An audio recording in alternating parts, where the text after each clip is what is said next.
Hello again, everyone. This is Jim. Welcome to another update. It's rare for me to make an update on a weeknight, and I might add before I've eaten my dinner. So you can imagine what a big sacrifice this is. Normally, when I get home from the office, I tend right to business, and that business is work out and then eat. So I'm going to try to squeeze a video in here. So if I seem rushed, it's probably because I'm ready to eat. My one meal a day is a big event for me, and I don't like to postpone it. But anyway, yeah, thanks for tuning in. And again, I've noticed, let's say, over the past couple of weeks, kind of a flood of new subscribers.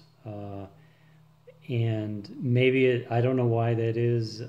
Maybe I'm getting some good links here or there, or maybe it's the first of the year type effect. People looking for,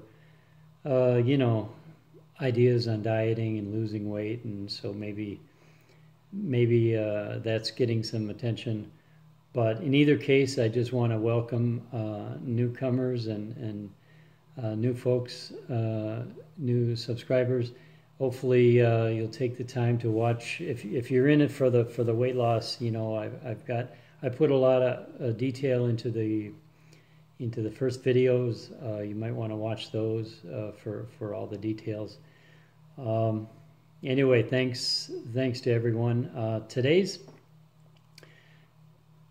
topic, I've been meaning to make a video for a while on stalls and plateaus, whatever you want to call it. This is a common question that people ask a lot. It's a common complaint or a problem that, if you look around social media, people are always talking about their stalls and plateaus and what to do. It's a common frustration point for people trying to lose weight. And I've been asked about this, and I've answered in the comments a few times. People have asked me, hey, did you have any stalls or whatnot? And some people have asked me to make a video about it. So that's what today is about. The way I'm going to handle this is I'm cheating a little bit. I'm going to answer two ways. Number one, I'm going to give you the straight scoop on what I feel about stalls, how I managed it during my most recent weight loss journey over the past 2.5 years. But I'm also going to link to a couple of videos from Amy Berger. And probably most of my viewers are going to know who Amy Berger is because she's pretty popular. So look for her videos. She released a couple of videos recently on plateaus, and Amy is a very highly respected source of information, in my opinion. I respect her opinion. She's a very, I'm going to say, like a knowledgeable and fair and balanced approach. And so I'm going to link to her videos as one perspective on stalls, because she represents what I would say is a good balanced viewpoint in taking into consideration many different things that might be causing your stall and ways to break out of it. So that's one perspective. I have watched those videos, and I don't disagree really with anything that she puts forth on there. So that's why I'm linking to them. But that frees me up to give you my viewpoint, which I'm going to admit up front maybe is not fair and balanced. It is just my opinion. It's what I did. It's my method. But I don't want to come across as projecting it as the only method or the method for everyone. But I do want to say that I believe what I did was effective. And I didn't have plateaus or stalls of really any kind of large nature at all this past weight loss journey. So I'm going to put my experience out on the table for anyone to consider as maybe a part of something they may want to apply on their journey. So with that said, again, look in the show notes or in the show more area down below for Amy's videos, because they will be linked there on stalls. Before I talk about mine, I just want to say, okay, I'm 59. All my life, all my adult life, when I tried to lose weight, prior to this most recent journey, they were unsuccessful, and I hit these really hard stalls. And so I know very well what people are going through when they say, look, I've hit a plateau. What do I do? I know, because I hit them before every single time, and it was like hitting a brick wall. And I was never able to get out of them, really. You know, I battled for a while, and then I just got frustrated and then moved on. And typically moving on meant going back to old habits. But what I want to say is that I now know why I know why I hit a stall on those prior attempts. It was because I was doing it the old-fashioned way, the way I thought you were supposed to do it: eat less, move more. You know, I was just minimizing calories, and I thought number one thing you had to do to lose weight was to exercise a lot and work out a lot. And that's when I would inevitably hit a stall. And I couldn't get out of it. I just could not exercise my way out of a stall. And I'm not sure anybody can. I'm just going to say I don't believe you can. This most recent time, as you know, if you've watched my videos, I didn't exercise for a good 6 months. It was all about two things: fasting and changing my diet. Those were I call it my 1-2 punch. And that's what I want to emphasize today. Today's video is mainly, I'm not going to talk so much about the food aspect, the dietary part of it, but that was key in my weight loss, the diet plus fasting. Now, when I say fasting, I just mean eating less often, because I, over my journey, employed different fasting strategies. One strategy was the 1 meal a day. So that was a daily increase of my fasting window, shrinking of my eating window.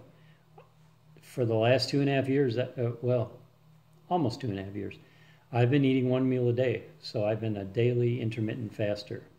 There were times I did what I call prolonged fasting, which means, to me, I fasted more than 2 consecutive days.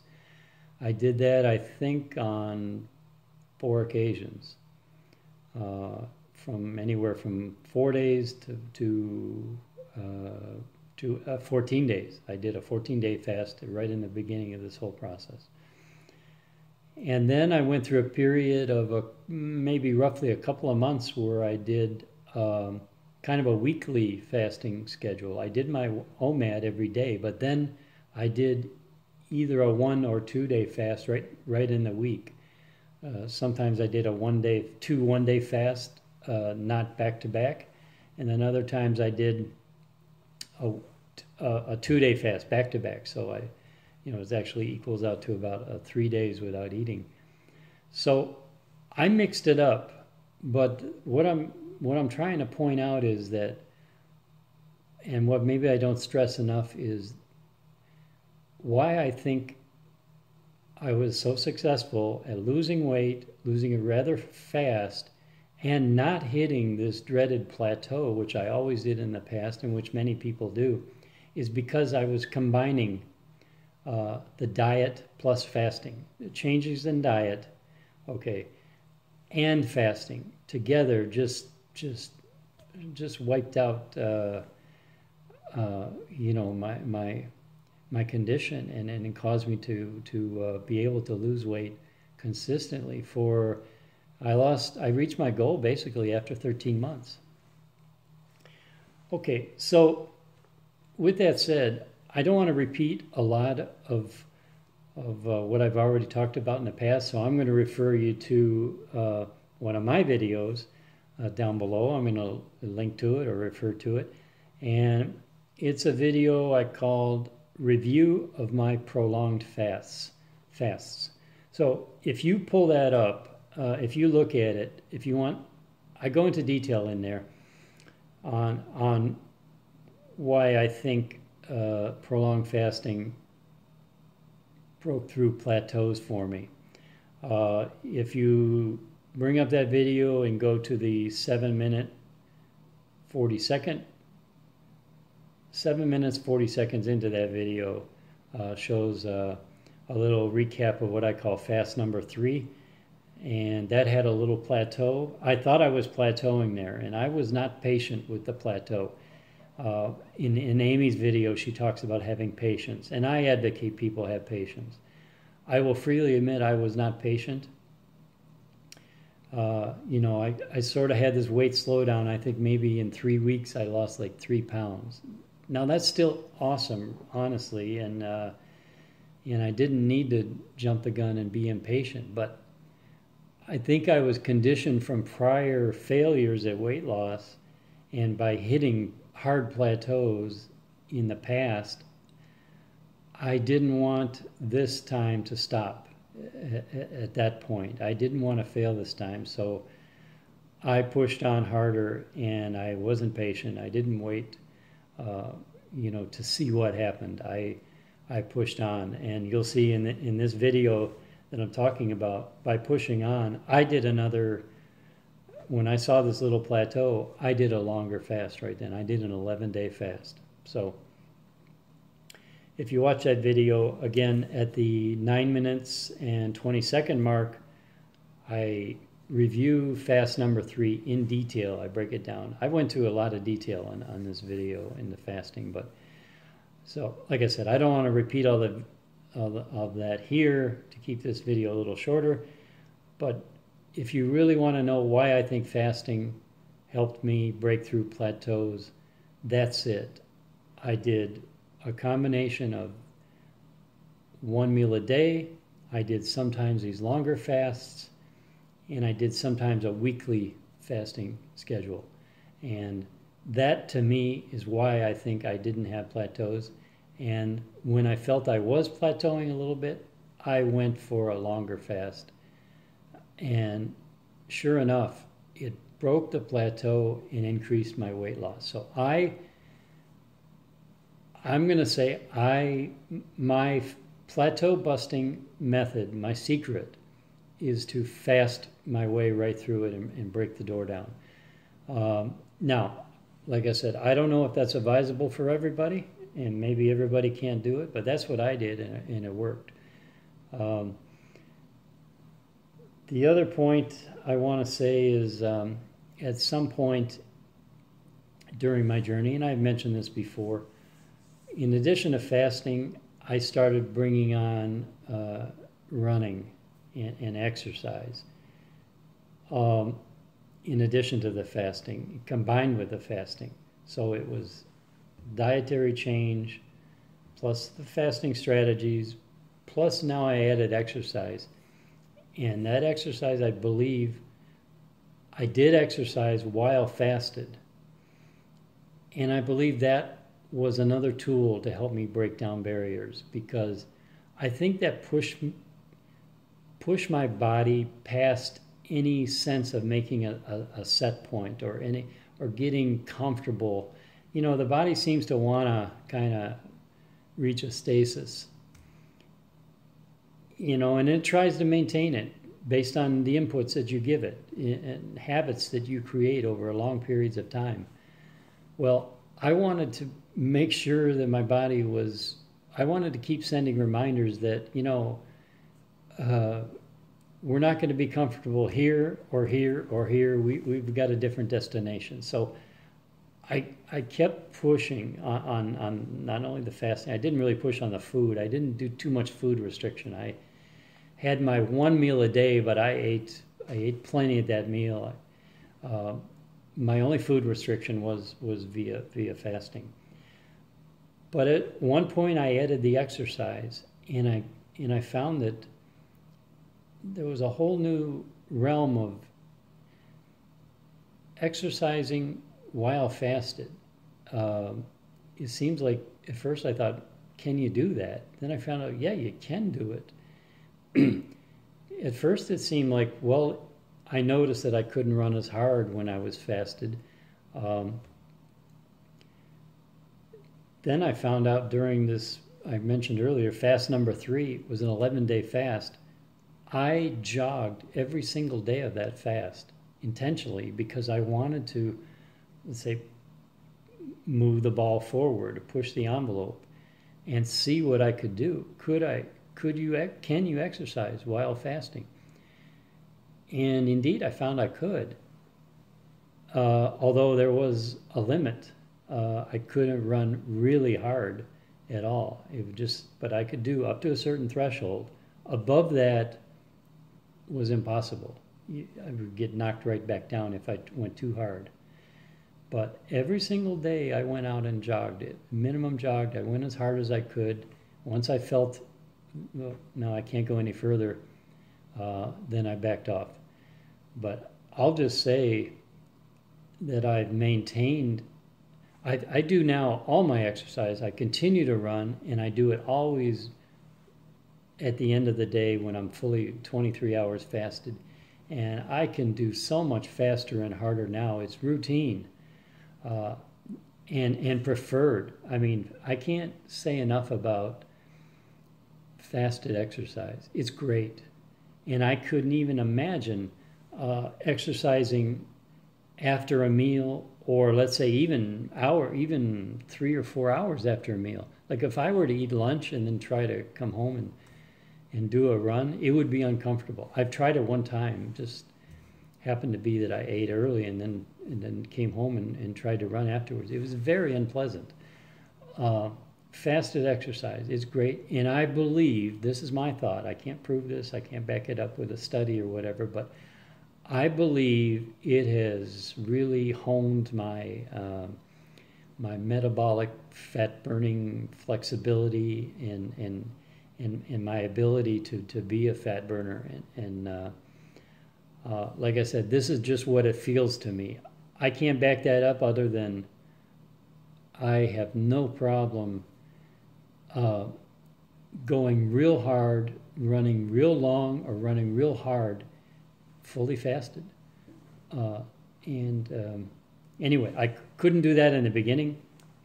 When I started, I couldn't even run or and now I can run and fast. So anyway, so I believe that I really maximized my fat burning potential by adding the running, the fasted exercising.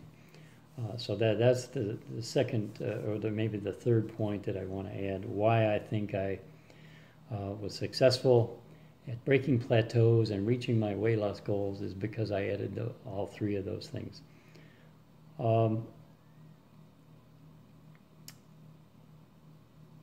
So yeah, I mean, that's probably the essential points. I don't want to rehash too much, but I just had it in my mind that I've got these patterns, eating patterns and exercise patterns that have been built up over years. And it seems like your body's going to hold on to the same set points or patterns. It's not going to let go of them. It's not going to forget about them. It's prepared a long time for certain expectations that you've given it. And so in my mind, I was thinking, I've got to prepare my body for a different set of circumstances now. It's going to be something has to change, and I have to indicate, I got to give clear signals to my body that We're not going back to, we're not going to be eating at the same frequency anymore. We're not going to be eating those old foods, and there's going to be a new level of activity, and there's going to be a new level of eating frequency is going to be different. And let it adjust. I've come to realize that our bodies are just amazing at what they will do, of how they regulate everything based on the inputs. So that's what I've done. And if you look at my weight loss graphs, you know,